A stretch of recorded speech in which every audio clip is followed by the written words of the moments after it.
Hoy nos adentraremos, a partir de la perspectiva de la filosofía y de la teología, a la obra La Última Tentación de Cristo, que fue escrita por Nikos Kazantzakis y que tuvo versión como película dirigida por Martin Scorsese. En el prólogo de su novela de 1954, La Última Tentación de Cristo, Kazantzakis identifica el tema central de su obra en la naturaleza dual de Cristo, abro comillas, la añoranza tan humana, tan superhumana del hombre de alcanzar a Dios, o más exactamente de retornar hacia Dios e identificarse él mismo con él, ha sido siempre un misterio inescrutable para mí. Mi principal angustia y la fuente de todas mis penas y alegrías desde mi juventud en adelante ha sido la incesante e inmisericordia batalla entre el espíritu y la carne. En el año 325, durante el Concilio de Nicea, se declaró que Cristo goza de la misma naturaleza del Padre y aún así asumió la condición humana y se encarnó. El Concilio de Calcedonia, celebrado en el año 451, afirmó la naturaleza dual del Hijo.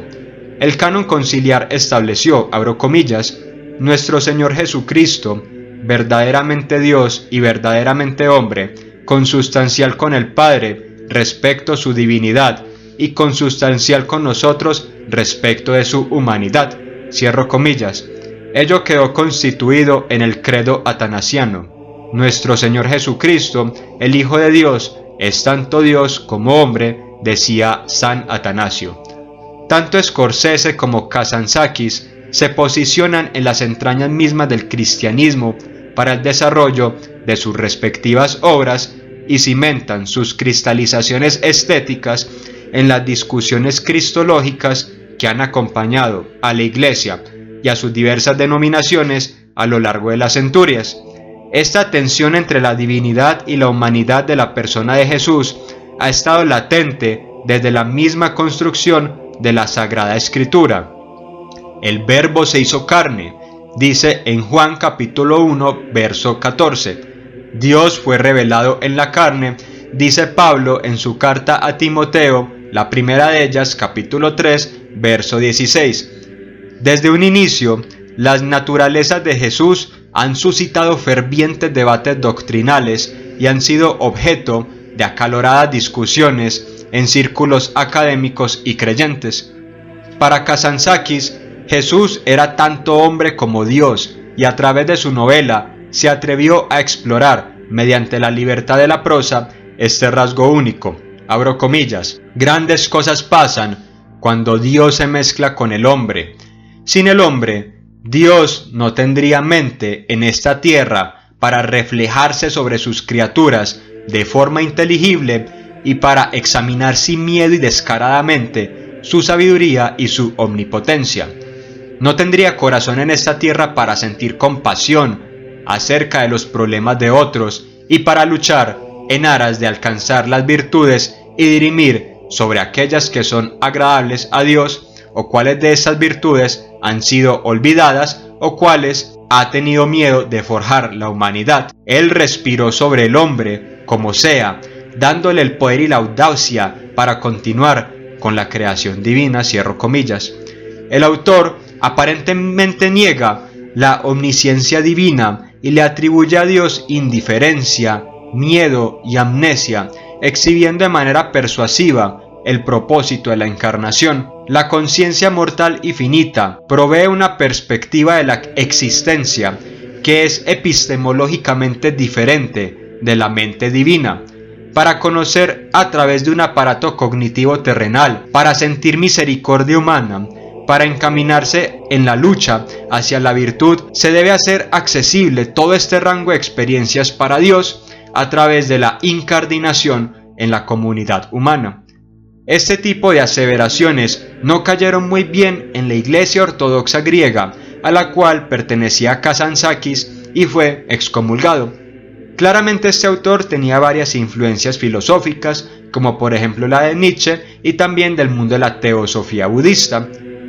Muchos autores han puesto el acento de sus disertaciones en torno al sufrimiento del Dios hombre, Brian Hebelwaite decía, abro comillas, sujetándose a sí mismo a las limitaciones de la humanidad real para poder alcanzar sus propósitos de revelación y reconciliación, él sufrió como un hombre. Si Dios se estaba revelando a sí mismo totalmente a través de la figura de Jesucristo, luego la encarnación debió de haber dejado su marca en el mismísimo Dios. Cierro comillas.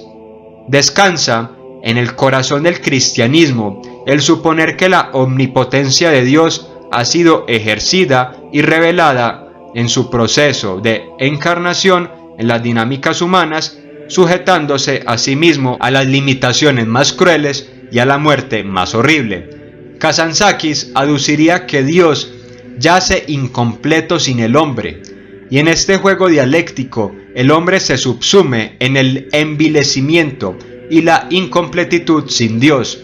El autor colige que el hombre frente a la ausencia de Dios únicamente estaría timoneado por sus más bajos instintos y por las pulsiones más elementales y primigenias, arrastrándose sobre la tierra como una bestia más, encadenada al mecanismo inexorable de la naturaleza, totalmente inerme y sin la posibilidad de trascender su realidad más inmediata. La autoconciencia divina, al menos para esta concepción, es el factor que posibilita la inteligencia creativa y la más férrea empatía para poder comprender aquello que acontece a los demás. En la medida en que el hombre es receptáculo del hálito de divinidad, prosigue la acción libre, racional y absolutamente bella de Dios en la historia. Según este punto de vista, el hombre sin Dios estaría atrapado irremediablemente a su ancestralidad zoológica, supeditado a lo que el medio natural y las predisposiciones evolutivas han dictaminado para él. No obstante, Dios sin el hombre no gozaría del vehículo físico que le comunica los asuntos humanos que él mismo ha propiciado con la creación del hombre. Para Kazantzakis, Cristo agrupa el drama completo de toda la humanidad y la aparente contradicción que se yergue al saberse producto de la historia natural a la vez que del plan divino de la salvación. La evolución ha erigido al ser humano sobre sus dos extremidades traseras, le ha dado la posibilidad de trabajar y también de racionalizar y estandarizar los procesos productivos. Pero el conocimiento y la puesta en práctica de las cosas divinas le han dado el impulso para levantarse y procurarse un mundo más justo.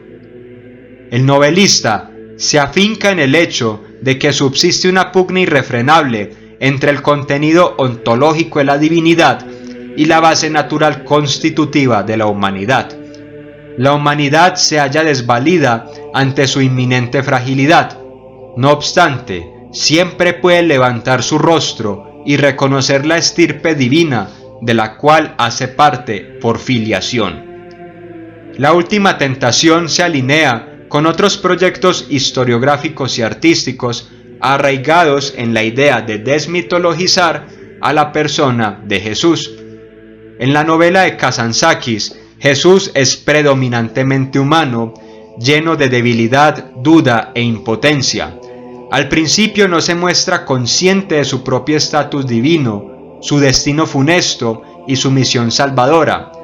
De hecho, encuentra su divinidad como algo hostil, extraño y alienante, algo así como una suerte de voces ajenas a su propia mente que lo pueblan con imágenes displacenteras de pesadilla, como si fuera una suerte de embrujo o de maldición. Su naturaleza mesiánica está atañida irreductiblemente a él, por tanto, encarna todos los sufrimientos, penas y angustias del pueblo de Israel, los somatiza y no es capaz de elucidar completamente el porqué de tanto dolor.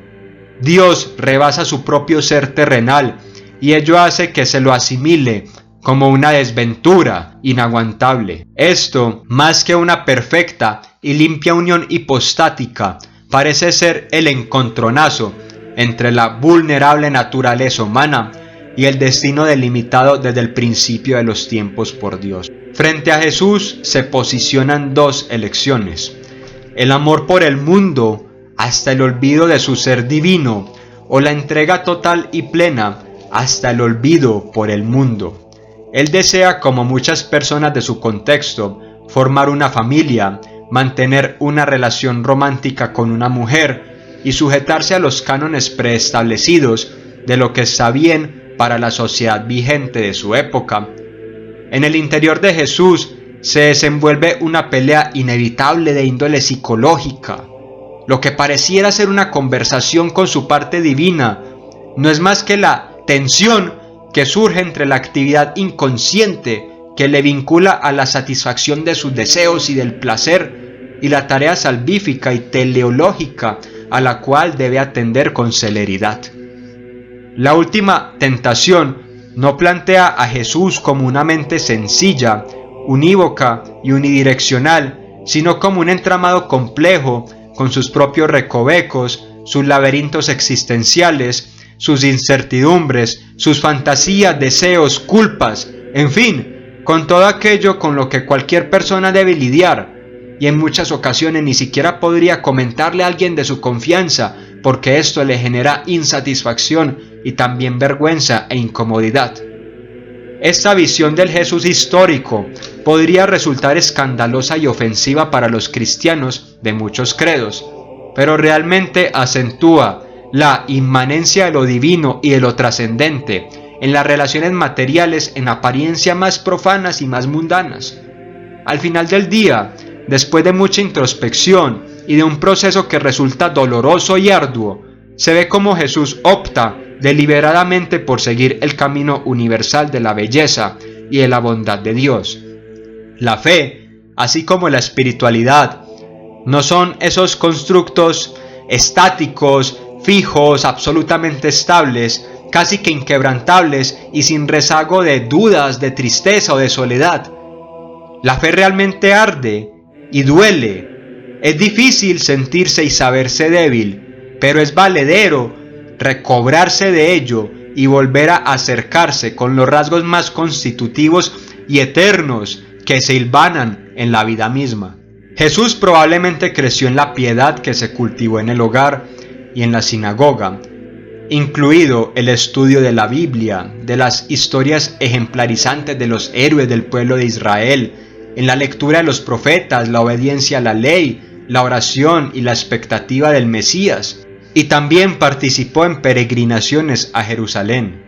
Jesús se identifica como judío, nacido bajo la ley, que está obligado a identificarse con el cumplimiento de toda justicia. También se identifica con el remanente justo y arrepentido, en lugar de estar del lado de los líderes judíos rebeldes o de esos jerarcas absolutamente pomposos y desvinculados totalmente del pueblo. Finalmente uno ve a Jesús siendo bautizado en agua, por lo que él mismo es bautizado por el Espíritu Santo en un acto público y frente a todos. Dios no necesita fortalecerse, claramente, pero la humanidad sí.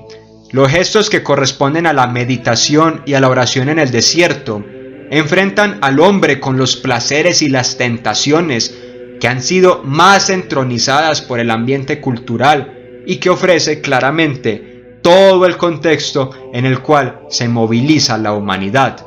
Estas son el poder, el tener y el placer.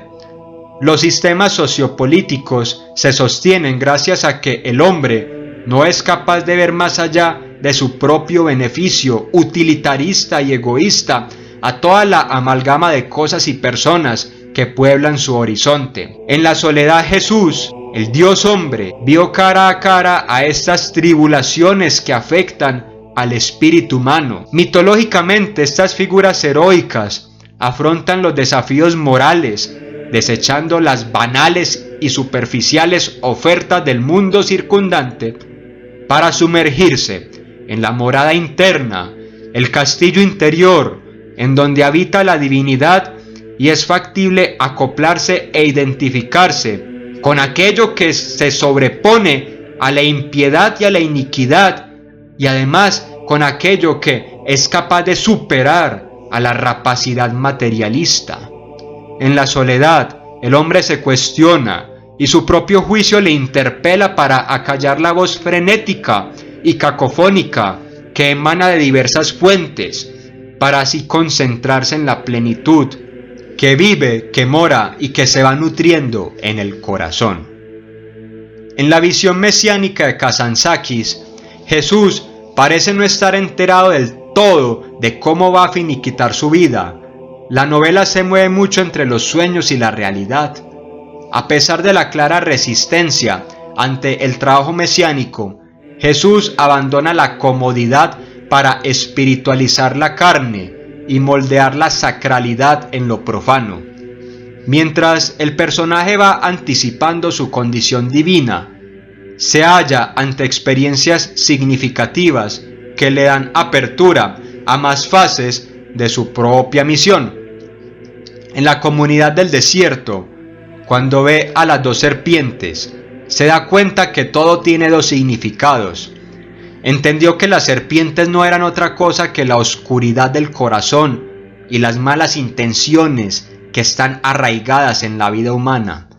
Anonadado ante el funesto escenario que puede brindar el alma de los hombres, hace un llamamiento al amor y a la misericordia. Tanto en la película como en el libro, atendemos a un Jesús que acepta a todos como en un banquete celestial y se mueve por la Galilea predicando el amor. Acierta diciendo que el perdón es infinito y que el amor ha reemplazado a la ley y a la finitización de la experiencia de Dios.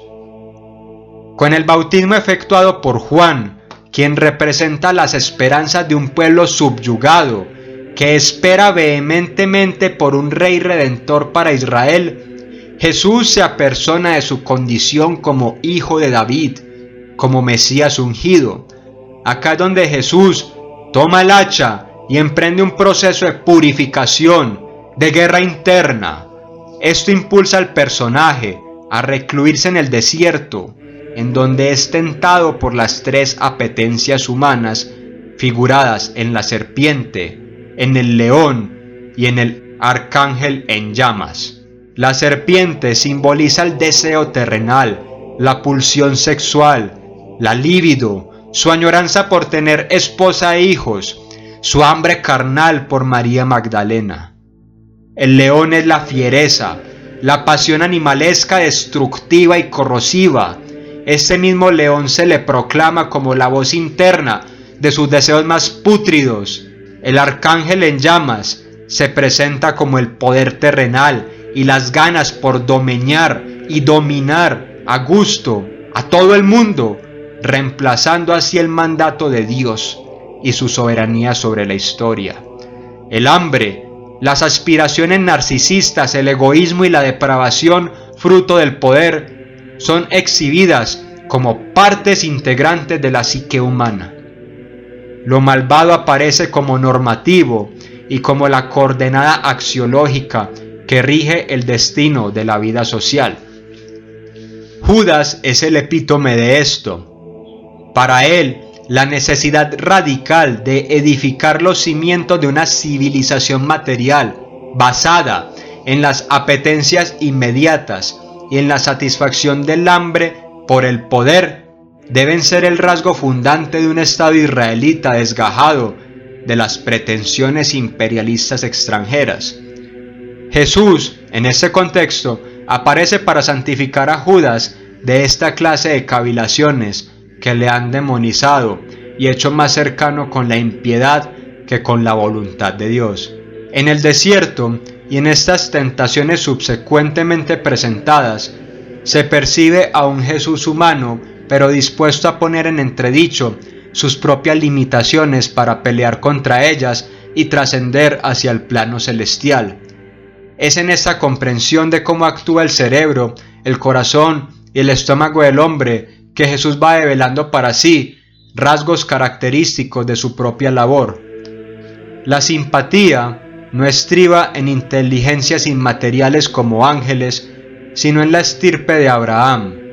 Al ser tentado, Jesús está capacitado para empatizar con el género humano, no como un sumo sacerdote tan elevado que sojuzga sin conocimiento de causa, sino como alguien revestido del entendimiento pleno, tanto de las cosas humanas como de las cosas divinas, y también es capaz de avisorar con franqueza cómo se entrelazan estas dos dimensiones del ser humano.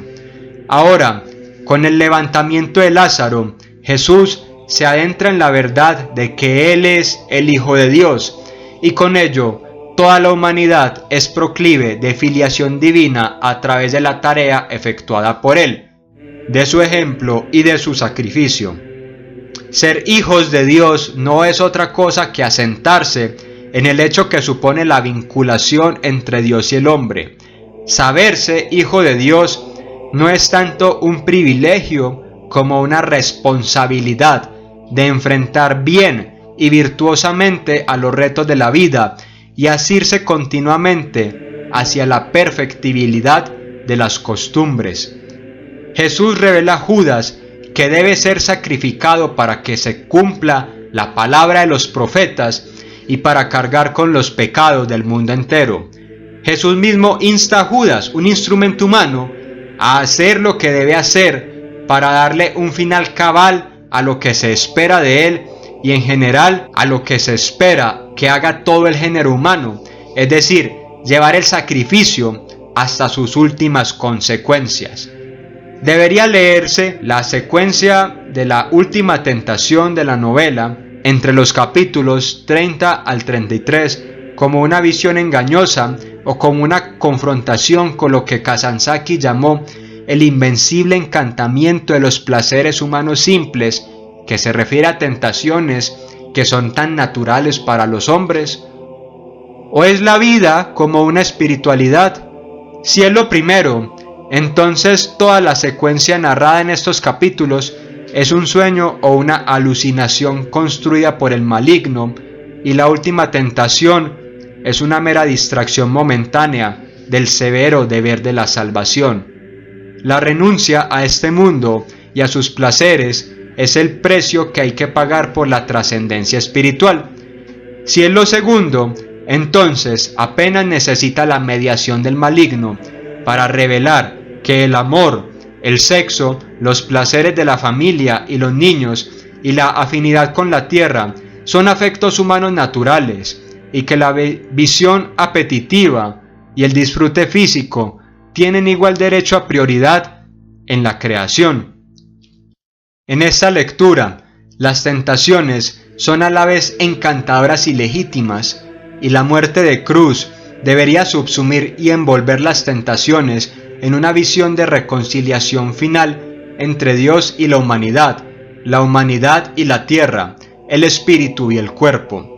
El mundo no es el desierto pedregoso donde María Magdalena encuentra su muerte, sino un lugar de belleza en el que la humanidad puede encontrarse con Dios sin renunciar a la naturaleza física. Es un mundo encantado por el regreso de Dios y la lucha espiritual de la humanidad por realizar a Dios en la historia.